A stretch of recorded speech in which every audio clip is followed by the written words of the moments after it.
Hey space enthusiasts! Today, we're diving into one of the most exciting and mysterious topics in lunar exploration: water ice on the Moon. As NASA's Artemis program gears up to establish a sustainable human presence on the lunar surface, the quest to find and utilize water ice at the Moon's south pole is more crucial than ever. Scientists believe that water ice might be hiding in permanently shadowed regions, PSRs, within super chilly cold traps. These areas are so cold that gases can freeze solid. However, recent findings and ongoing research suggest that there's still a lot we don't know about this elusive resource. During the Space Resources Roundtable held from June 4 to 7 at the Colorado School of Mines, experts highlighted the challenges and uncertainties surrounding lunar water ice. Norbert Schörghofer, a senior scientist at the Planetary Science Institute, pointed out that the most ice is expected in old, large, permanently shadowed craters.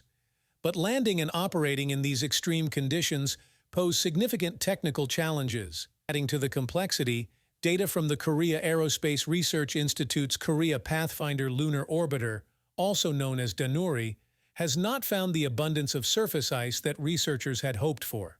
Danuri's ShadowCam, a NASA-funded instrument, has been capturing high-resolution images of PSRs, but so far it hasn't detected any surface ice.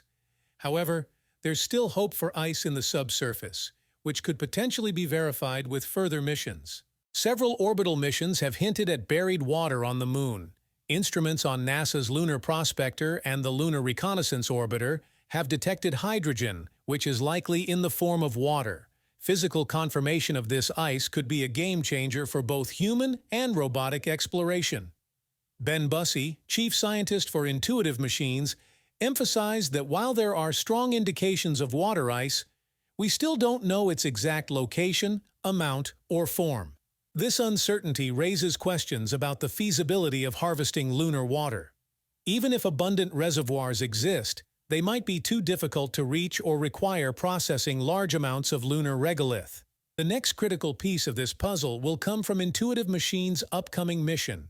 In late 2024, a hopper will fly to the lunar South Pole under NASA's Commercial Lunar Payload Services (CLPS) initiative. The mission will target Shackleton Ridge, a location with enough sunlight to power a lander for about 10 days. This lander will carry the Polar Resources Ice Mining Experiment 1 to assess the water content of the regolith and search for other volatiles. If successful, this mission could pave the way for future human exploration. The lander will also deploy a micro-nova hopper, a propulsive drone designed to hop across the lunar surface. This drone will carry a neutron spectrometer into the permanently shadowed floor of Marston Crater to provide the first direct surface measurement of hydrogen, a key indicator of water. Stay tuned as we continue to uncover the mysteries of lunar water ice and what it means for the future of space exploration. If you enjoyed this video, don't forget to subscribe and hit the bell icon for more updates on space news and discoveries. Thanks for watching, and keep looking up.